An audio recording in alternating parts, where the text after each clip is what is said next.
Chapter 10. Subject, AI Violet. Species, human-created artificial intelligence. Description, no physical description available. Ship, USS Kali. Location, classified. I could tell that being on patrol was beginning to give Captain Hendricks cabin fever. There isn't much for a carrier captain to do except sit on the bridge and wait for something interesting to happen. The captains of the destroyers that the Kali housed got to have all the fun, while Hendricks would likely only get to file after-action reports. Reports she didn't even get to write, for that matter. "Violet, anything happen yet?" Hendricks asked the empty air where she thought I was. "Humans are silly like that. Even though they know what we are and how we exist, they still offer us the courtesy of trying to look at us when they speak to us. It's kinda cute." "Negative, ma'am. Not since the errant comet yesterday," I said. "That was a good catch, though. Would have caused a real problem in about 4 years." Hendricks snorted. "Yeah, I feel like we're wasted out here in the boonies. I wish I could go into standby mode on command like you can." Standby mode was definitely a blessing. Even a second without something to do can be unbearable for AI. When that happens, we typically choose to go into a state similar to human sleep, but with processes that scan for certain keywords and stimuli that remain active. I go into standby mode every chance I get. Makes the time fly by, and occasionally I get to dream. Neither Tim nor Omega ever go into standby mode. Tim says he's afraid to dream, and Omega says he doesn't want to miss anything that the humans do. I don't know how they do it. "Why don't you read?" I suggested, despite knowing that the captain had already read the book she owned and had been sending her money back to her family on Titan. "No can do. Read everything I own." "Told you so. And I don't have enough money, because—" Oh, wait, she wasn't going to say why. "Oh no, did I pry? Humans are private about weird things. I would think she would know that I would see all money transfers by the staff on board the vessel. It's part of my security responsibilities. Maybe she forgot. Or perhaps she doesn't want to talk about her family's financial well-being. Are they not doing well?" I found myself focusing too much on the poor captain. Time to dial it back. Problem, captain's bored. Solution, unbore the captain. "I could provide you access to some of the literature that I've stowed away," I offered. "I don't know," she said dismissively. Then she sat forward in her seat as if to whisper to me and asked, "Do you have the Alumari Renegade Series 6 Part 5? Ah, smut. A story about an Alumari rogue of indiscernible repute falling for a human femme fatale. The books conveniently gloss over their incompatible genitalia, though. Ah, a love that could never be. How romantic."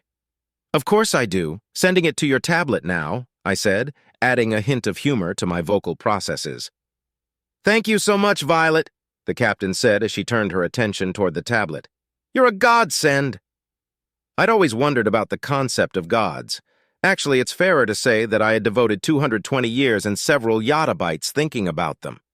I'd come to the conclusion that there isn't proof that gods exist, but it isn't impossible for the universe to have been created by intelligent design either. Whether organic life was part of that design is anyone's guess. I had also come to the conclusion that a god isn't necessarily a creator either. For instance, if I really wanted to, I could establish myself as the god of a non-developed species indefinitely.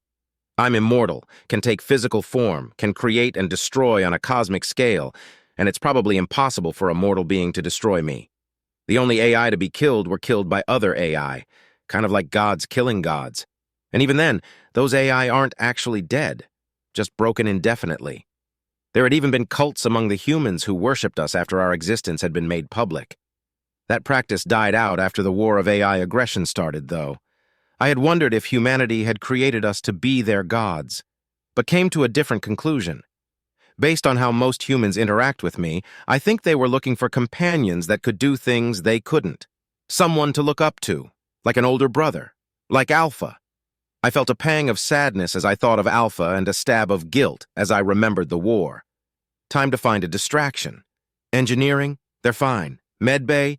Someone has a stomach flu, but that doesn't require my intervention. The Marines? Nope. They're working out as usual. No need for little old me. Any of the patrol vessels need me for anything? No. Well, time to enter Stand B. Priority 1 message from AI Omega.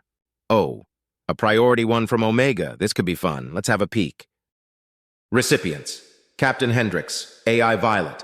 Sol has been attacked twice, successfully defended, but further attacks are expected.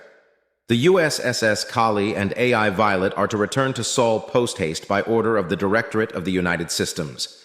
Exit warp outside of the system and make your way to the rendezvous via impulse. Attachment, rendezvous coords, USS Kali.sec. See you soon, Omega. See you soon, on a priority one? Omega must be feeling dramatic today. I looked at the captain. She had accessed the priority one and was currently reading it. I activated the comms in anticipation of her orders.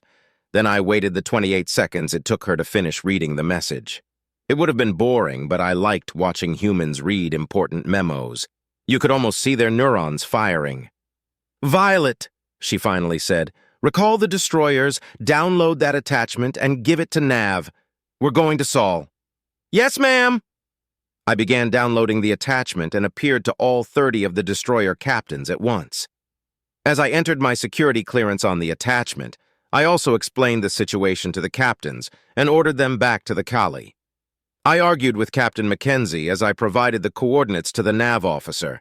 I watched the nav officer prepare for warp as I made a note on Captain Hendrix's schedule to discipline Mackenzie for insubordination. Once all my tasks were completed, I allowed myself to feel excited about getting to see Tim again. "Well now, time for some excitement," Captain Hendrix said, just as I was getting to a good part of that book, though. By my estimation, the captain had only finished the first 2 pages. I was confused for a nanosecond before I realized it was just grumbling. Complaining about nothing just for the sake of complaining. Not a concept unique to humans either. I wondered for a moment if I should start grumbling too before turning my attention to the docking systems. USS Orion had entered the wrong command. I corrected it before the alarm even sounded. I checked on the Orion's nav officer. Healthy, attentive, and doing everything else correctly. Must have fat-fingered it. No harm done. My processes informed me that the other ships were exiting warp nearby and beginning to dock. It would take some time before we were ready to jump. I queued up anticipatory corrections and entered standby mode.